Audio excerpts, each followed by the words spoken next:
I already did the ones for tomorrow and Sunday. Monday, they'll be leaving at some point. So I thought, oh, Monday I'll still have time to, go in and talk about stuff.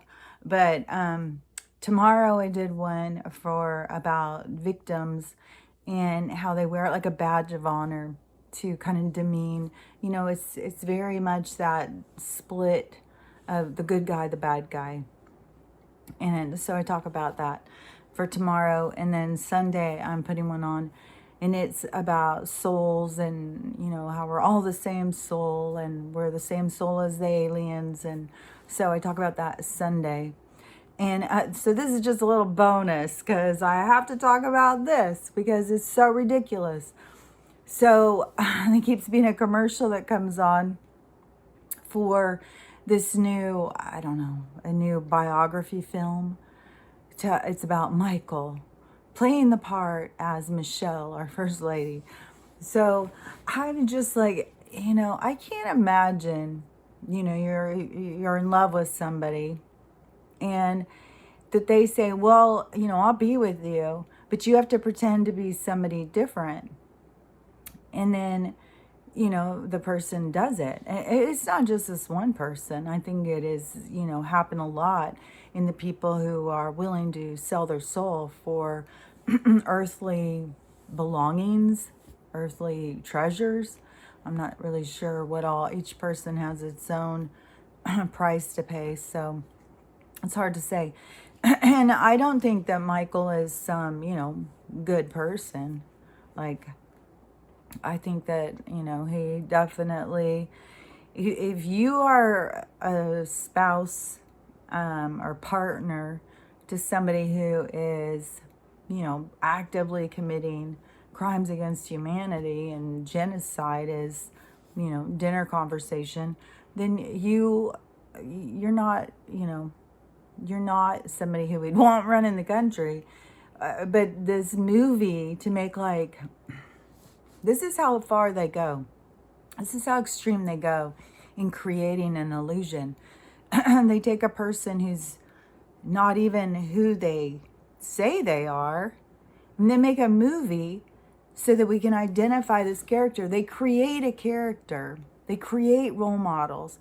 They create the people that we're supposed to worship and listen to and respect. And it's all an illusion. I mean, this person doesn't even exist. It's a created person. The person playing the part isn't even the same gender as the person that they're playing. So it's a completely created illusion of somebody who doesn't exist to create a persona for us to idolize and to respect, because I mean they're constantly pulling her out. Oh, things are going wonky. Let's pull out Micheal. She gives the words of wisdom. I just can't imagine. Like, everything is behind a mask. You're never showing your true self. You're never being authentic. You're always hidden, and you're hiding yourself so that you can have something. Like, there's some sort of pay you're receiving to do this. It's with so many people. I mean, so many people are in that situation.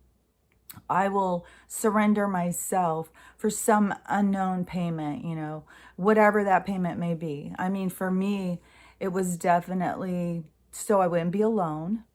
Like, that was terrifying, I think, to me at some point in my life. And it didn't feel like it was scary. I wouldn't think like, oh, being alone, that's scary. But obviously I was willing to surrender my own self to others, what they wanted. So there was something I feared in being alone, because I went from relationship to relationship to relationship. And there was something I was getting. So loneliness. For me too, when I got the brain injury, there was a whole fear of like, what's going to happen to me? What's going to happen? Like I said, they were ready. My lawyer was like, let's just put her in a nursing home. I mean, that makes her case better too. But, I mean, there's just a lot of stuff when you have a brain injury that people are like, well, I don't know.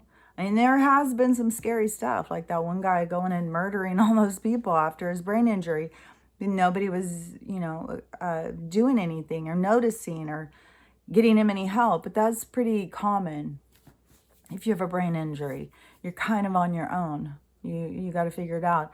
And it does mess with a lot of people's their anger and their impulse. So they can become very impulsive and not recognize that their anger is out of control. So anyways, there's some things that go with brain injuries. It's just so variable. But whatever I was living in with fear, that I would be willing to stay in a relationship with somebody who I wasn't in alignment with at all. So there's something that I was getting that wasn't obvious.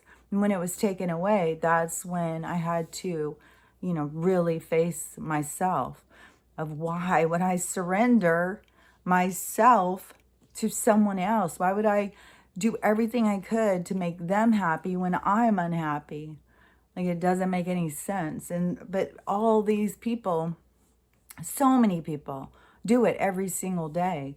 It's not just a certain group or something. People do it every single day. Guys staying with somebody who they got pregnant from a one-night stand. And, they're not living how they want to live anymore. They're trying to make someone else happy. They're trying to do the right thing. But what is the right thing? Is it always in alignment with what our soul journey is? Because there's such a component to surrendering who you are.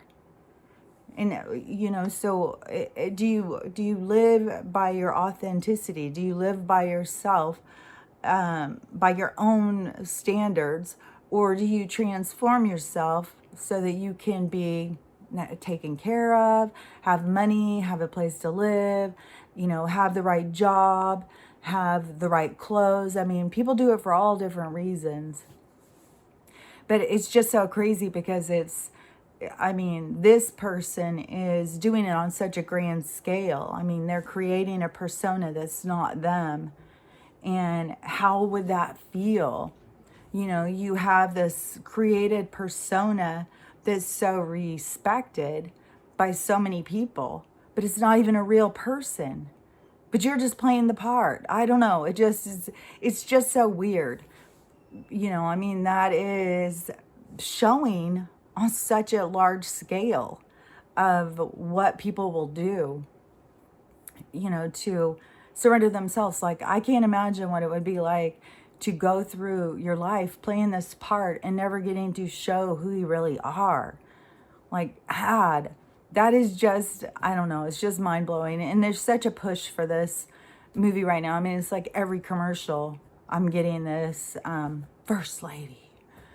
And at one point it shows her, she doesn't have her wig on and she's boxing or something. I thought, oh, Michael, he's gonna be seen somewhere in there. He's not gonna just play this part as Micheal the whole time. But I don't know. It's weird. But that's what they do. They create fake people and fake lives to direct us in how they want us to be guided. These fake people are our role models. So anyways, Stella's at the door, so I will go. I was just, I don't know, just blown away by that whole concept. What a horrible way to live. So, okay, I'll talk to you later. Bye.